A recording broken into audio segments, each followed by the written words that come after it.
নমস্কার বন্ধুরা, পিঠে পার্বণে সবাইকেই স্বাগত। তো আজকে কিভাবে আমি নারকেল পিঠে বাড়িতে বানালাম সেটাই তোমাদের সাথে শেয়ার করা। তো পৌষ পার্বণে প্রত্যেক মা বোনেদের বাড়িতে বা গ্রামের বাড়িতে পিঠে পার্বণের অনুষ্ঠান শুরু হয়। তো সবাই বানায় কম বেশি। তো আজকে আমি কিভাবে বাড়িতে বানালাম সেটাই তোমাদের সাথে শেয়ার করছি। নারকেল পিঠে মানে ভাপা পিঠে, যেটা সবাই অনেকে বলে। তো আমি প্রথমে কড়া বসিয়ে এর মধ্যে চিনি, একটু জল, এলাচ, তেজপাতা দিয়ে তার মধ্যে কিছুটা বাতাসাও মিক্সড করে নিয়েছি, যেহেতু চিনিটা আমার কাছে অল্প ছিল। তো ওটাকে ভালো করে নেড়ে গলিয়ে লাল করে তার মধ্যে আমি নারকেল ঢেলে দিলাম। তো এই নারকেলটাকে ছাই মেরে নিলাম। যেরকমভাবে নারকেল নাড়ু করা হয়, তো নারকেল নাড়ু করতে গেলে অনেকটা ছিটা করতে হয় নাড়ুটা পাকানোর জন্য। তো এই ক্ষেত্রে বেশিক্ষণ টাইম লাগে না, 5 থেকে 10 মিনিটও লাগে না প্রায় বলতে গেলে। তো 5 মিনিট লাগে, তো 10 মিনিট অতটা টাইম লাগে না। তো নারকেলটা যেই একটু মিক্সড হয়ে যাওয়ার পর কড়াটাকে সাইডে রেখে আমি পিঠে করার জন্য সাইডে একটা কড়া বসিয়ে তার মধ্যে সুজি দিয়ে দিলাম। দিয়ে একটু হালকা করে নেড়ে তার মধ্যে 250 গ্রাম চালের গুঁড়ো, 250 গ্রাম ময়দা, এইগুলো মিক্সড করে নিলাম। ও সামান্য কিছুটা আমি লবণও দিয়েছি। আর তার মধ্যে 1 বাটি দুধ, কারণ যেহেতু এর মধ্যে সুজি আছে, শুধু 1 বাটি দুধ হবে না, পরিমাণটা একটু বেশি লাগবে, তাই দুধও দিলাম আমি 1 বাটি। এবং তার মধ্যে দিলাম যে কিছুটা জলটা পরিমাণ মতো দিতে হবে, কারণ বুঝে দেবে, বেশি দিলে তো মানে ঢিলা হয়ে যাবে। তো এই জন্যেই একটু পরিমাণ মতো একটু জলটা দেখে দিও। তো ওটাকে একটু নেড়ে তার মধ্যে থালার মধ্যে আমি ঢেলে নিলাম। নিয়ে ওটাকে গরমে মাখতে হবে, কারণ গরম যত মাখবে ওটাকে তত সফট হবে আর পিঠেটা খুব নরম হবে, পঞ্চ টাইপের। যেহেতু এর মধ্যে সুজি আছে, চালের গুঁড়ো, সবই মিক্সড আছে। কারণ চালের গুঁড়ো দিলেও বেশি মাখতে হয়, অনেকটা শক্ত হয়ে যায়। তো যার জন্য আমি সুজিটা মিক্সড করেছি এর মধ্যে।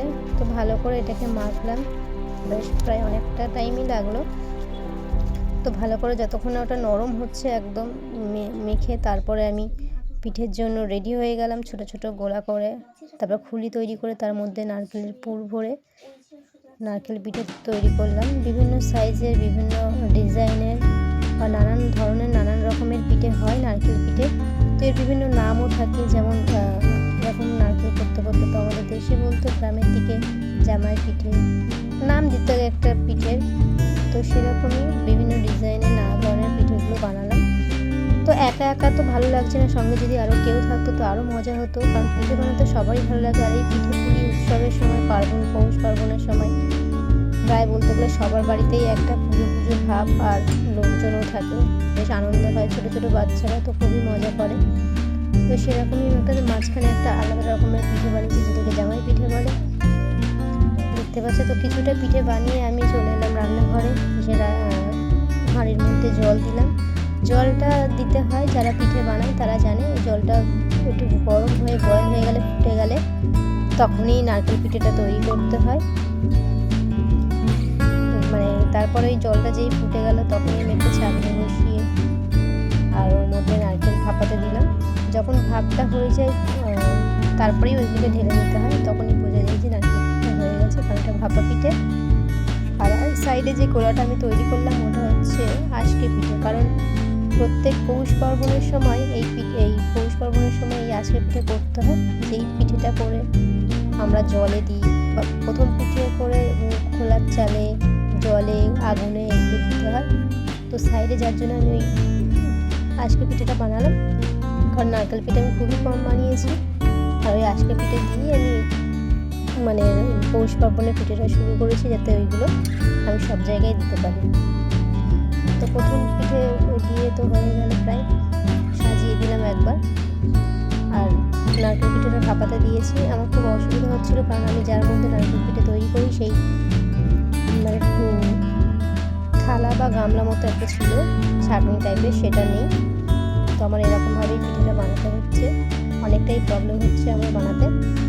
যাই হোক, কোনোরকমভাবে আমি এটা বানাচ্ছি, দেখতে থাকো কীভাবে বানাই। ভালো লাগলে পাশে থেকো। এবার যেটা করবো, এটা তো লাস্ট আজকে পিঠে। তো এবার যেটা বানাবো সেটা হচ্ছে কিছুটা আমি দুধ পুলি করবো। তো দুধ পুলি তো অনেকে অনেক রকমভাবেই করে, তো আমি এটা একটু অন্যরকম এরকমভাবে করেছি। এই যে নারকেল পিঠাও কিছুটা গোল গোল করে ডিজাইন সেট করে নিয়েছি দুধপুলির জন্য। এগুলোকে একটু হালকা তেলে ফ্রাই করে নিলাম। তো ফ্রাই করার পর, ফ্রাই হয়ে যাওয়ার পর দুধটাকে বেশ করে জাল দিয়ে তার মধ্যে একটু ক্ষীর মতো করে, এই যে পুরো কমপ্লিট হয়ে গেছে। দুধপুলিটা এরকমভাবে বানিয়েছি। তো একরকম তো ভালো লাগছিল না, তাই এই যে লাস্ট শেষ পর্যন্ত দেখো পিঠেটা কেমন দেখতে লাগছে।